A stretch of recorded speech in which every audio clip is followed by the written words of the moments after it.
few people enjoy being ill. Even less enjoy being admitted to a hospital.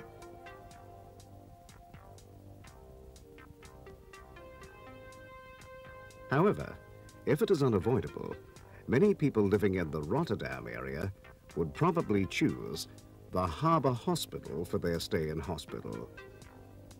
This choice may be influenced by the hospital's prime position on the Rhine River in the city centre.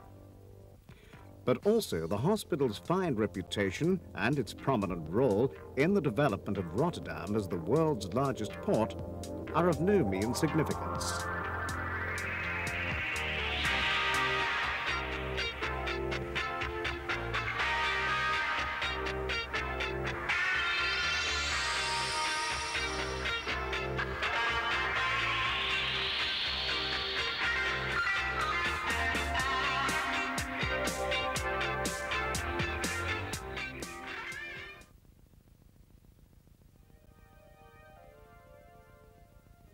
As the port facilities of Rotterdam developed at the end of the 19th century, it became obvious that a special hospital was needed to cater for the needs of the maritime population and the port workers. Treating seafarers needed specialized knowledge and the experience of tropical diseases, certain nursing skills, and a familiarity with foreign language. Finally, in 1927, the Institute of Nautical and Tropical Medicine, Rotterdam-Leiden, purchased the old Continental Hotel for such a purpose, with financial support from the Rotterdam business community. After many alterations, the Hospital and Institute for Nautical and Tropical Diseases was launched. Quickly and aptly, the public renamed it the Harbour Hospital. Initially, it had 75 beds, but within a very short time, it became obvious that a much larger and more modern hospital was needed. So, in 1937, a new hospital was built on the same site with 88 beds. Again, the business community helped with financing this project. Prime Minister Collane officiated at the opening of the hospital.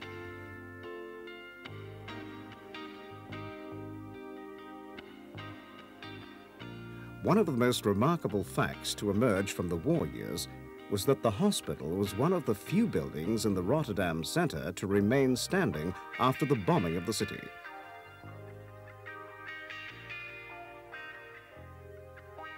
International trade and shipping was at a standstill during these years, and life in the hospital remained relatively quiet.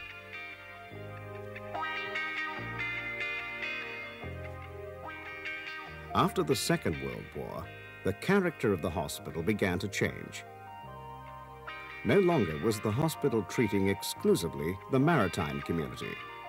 The Harbour Hospital became one of the local hospitals for all the inhabitants of Rotterdam.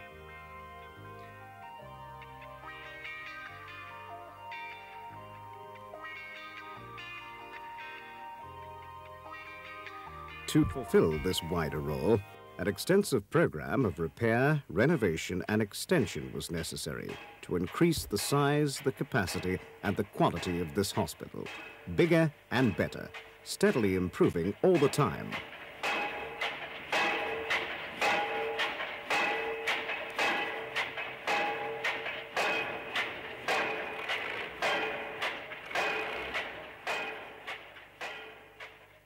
In 1967, the ultimate goal of 250 beds was reached. The Harbour Hospital was now an above-average size hospital with an efficient organization to cater for the needs of the individual patient, whether he was a seaman or a resident of Rotterdam.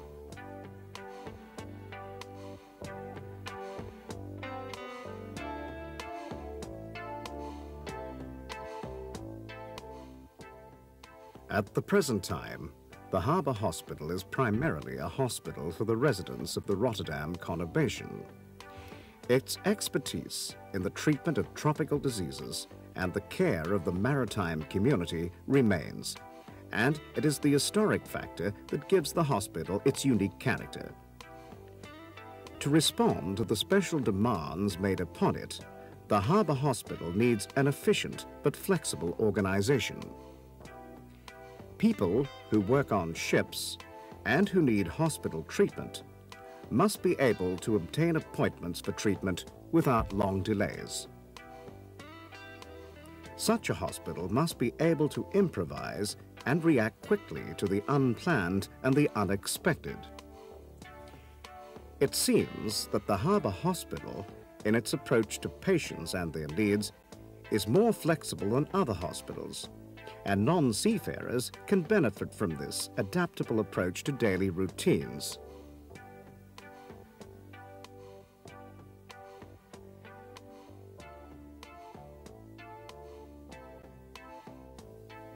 The patient is central in the functioning of all departments during his stay in hospital.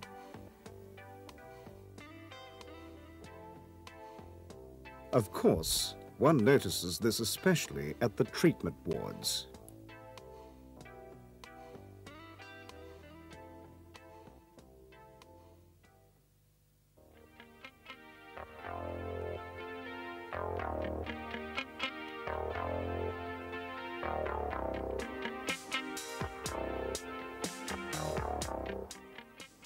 Treatment wards are to be found in many shapes and sizes, largely depending on the nature of the complaint and the treatment it demands.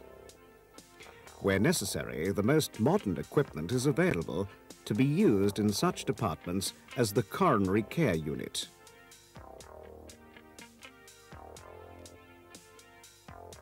All departments have a flexible approach to visiting hours. The patient needs time to eat and rest, but visitors are allowed on the ward outside official visiting times.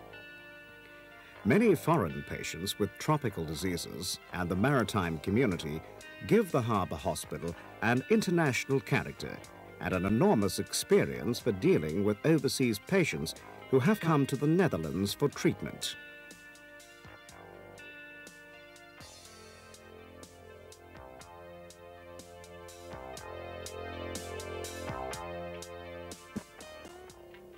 Many tiny patients see the first light of day at the Harbour Hospital. Most of these New World citizens spend only a very short time at the hospital.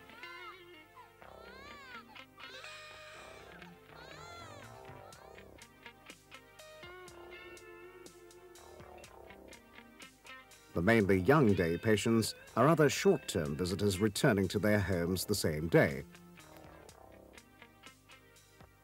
Other short-term treatments are given at the outpatients department, where all emergency cases are admitted.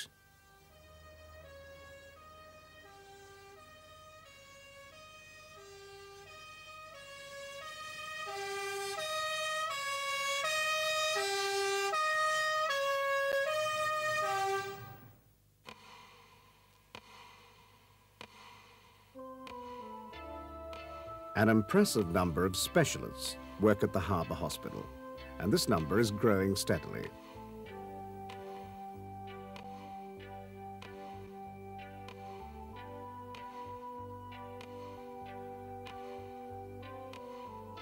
They have access to all its modern equipment, helping them to recognize patterns and reaching accurate diagnosis.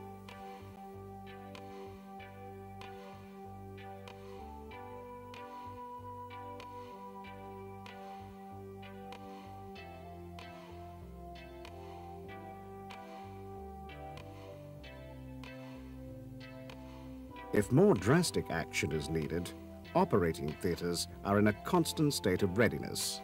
In the earlier days, surgical treatment in operating theatres took place with a single light source and a limited number of surgical instruments.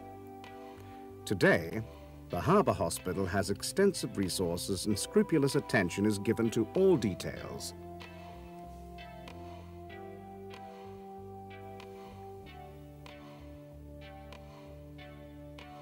Each department has a range of paramedical support units, such as the laboratory, that can be called upon to help in the treatment given to a patient. Nowadays, modern technology helps to improve and sustain standards in these support units.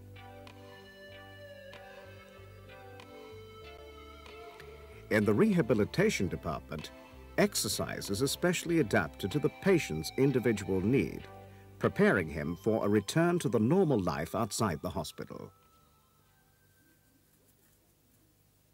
Working alongside the medical and paramedical services such as a travel clinic, vaccination departments, and an outpatients department for sexually transmitted diseases are other services not apparent to the casual visitor, but very necessary for an efficiently run hospital.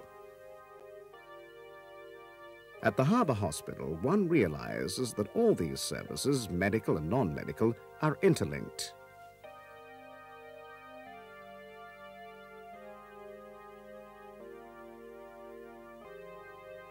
A surgeon can only function optimally in a clean operating theatre.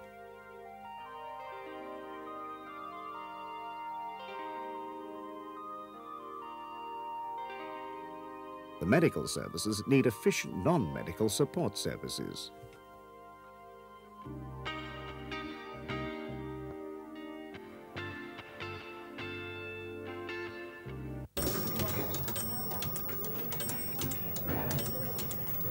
Goedemorgen, Havenziekenhuis. Een ogenblikje. In a modern hospital, it is a matter of life and death that all technical services are handled with the utmost care. In a sense, the same can be said about catering services, which also have an initial part to play in the daily routine. Hundreds of meals are produced each day, many needing extra attention due to dietary demands. Staff also require catering facilities, which hasn't changed from the old days.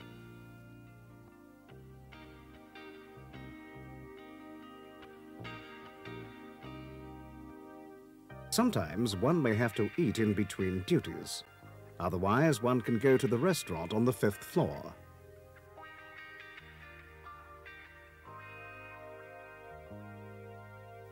The medical staff have their lunch and a chat in the library.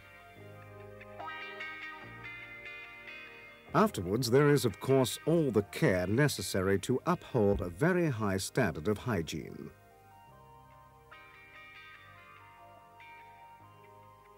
A hospital shop is run by a team of volunteers, providing an extra service for patients, staff, and hospital visitors.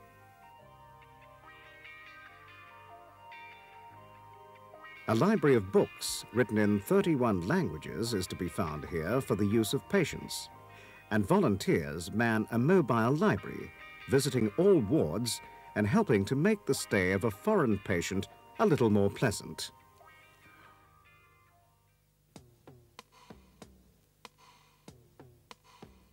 All these and other departments and people are essential to ensure the smooth and efficient running of a modern hospital with standards as high as those set by the Harbour Hospital.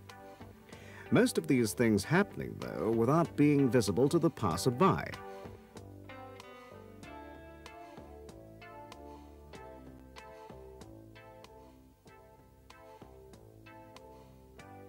Patients do not restrict their need for hospitalization to office hours. So a hospital has to function optimally, 24 hours a day and 7 days a week.